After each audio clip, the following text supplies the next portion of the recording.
Assalamualaikum warahmatullahi wabarakatuh. Perkenalkan, nama saya Novalkans dari kelas RKS 1B Pagi dengan NIM 433220138. Di sini saya ingin membuat video DKS kurang dari 5 menit dengan tema public key. Sebenarnya agak bersinggungan dengan private key karena itu satu kesatuan. Langsung saja di sini saya penjelasan tentang public key. Di LinkedIn seseorang, nanti saya cantumkan referensinya di deskripsi. Memahami private key dan public key secara sederhana. Public key dan private key merupakan pasangan kunci untuk proses enkripsi dan dekripsi. Keduanya selalu berpasangan. Jika data dienkrip dengan private key, maka mendekripnya menggunakan public key. Sesuai namanya, private key bersifat rahasia dan hanya diketahui oleh pemiliknya. Sedangkan public key tidak dirahasiakan oleh pemiliknya, tapi siapapun boleh mengetahuinya. Jika A ingin mengirim pesan kepada si B secara rahasia, artinya hanya B yang boleh membaca pesan tersebut. Bagaimana caranya? Dengan memperhatikan karakteristik dari private key dan public key di atas, maka bisa diterapkan sebagai berikut. Mengingat pesan diharapkan hanya bisa dibaca oleh B, maka pesan itu harus diperlakukan sedemikian rupa sehingga hanya bisa dilakukan oleh B. Artinya kunci yang dipakai untuk membuka pesan ini adalah kunci yang hanya dimiliki oleh B.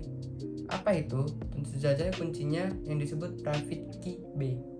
Karena private key dan public key selalu berpasangan, maka jika ada pesan yang cara membukanya hanya bisa dengan private key B, maka sebelumnya sudah dienkrip dengan public key B. Mengapa? Karena public key B berpasangan dengan private key B, karena mereka selalu berpasangan. Kalau enkripnya menggunakan private key B, maka dekripsinya menggunakan public key B atau sebaliknya. Gambarannya seperti itu saja penjelasannya untuk public key. Pada awal Mei 2020, Tokopedia dihantam kebocoran data 15 juta akunnya.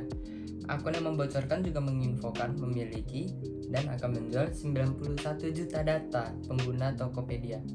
Data yang sebelumnya diperjualbelikan seharga 5.000 USD atau sekitar 70 juta rupiah itu kini bisa didownload secara bebas.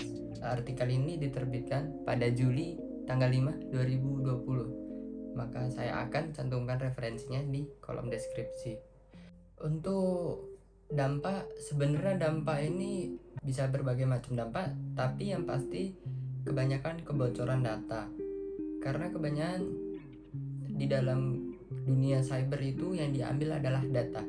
Jadi untuk dampaknya yang pasti data akan tercuri oleh orang yang tidak bertanggung jawab. Untuk pencegahan, kita bisa seperti buat pedoman khusus yang wajib diikuti, seperti peraturan RUU PDP, kemudian filter lalu lintas email masuk dan keluar, kemudian tingkatkan keamanan data menggunakan penetration testing dan gunakan perlindungan endpoint.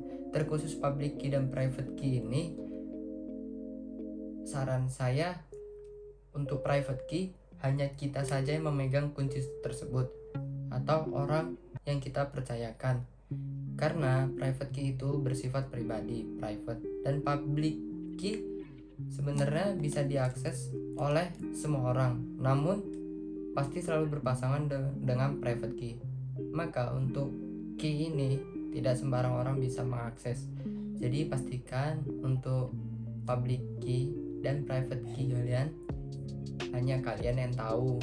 Mungkin segitu saja video dari saya, kurang lebihnya mohon dimaafkan. Wabillahi taufiq wa hidayah. Wassalamualaikum warahmatullahi wabarakatuh.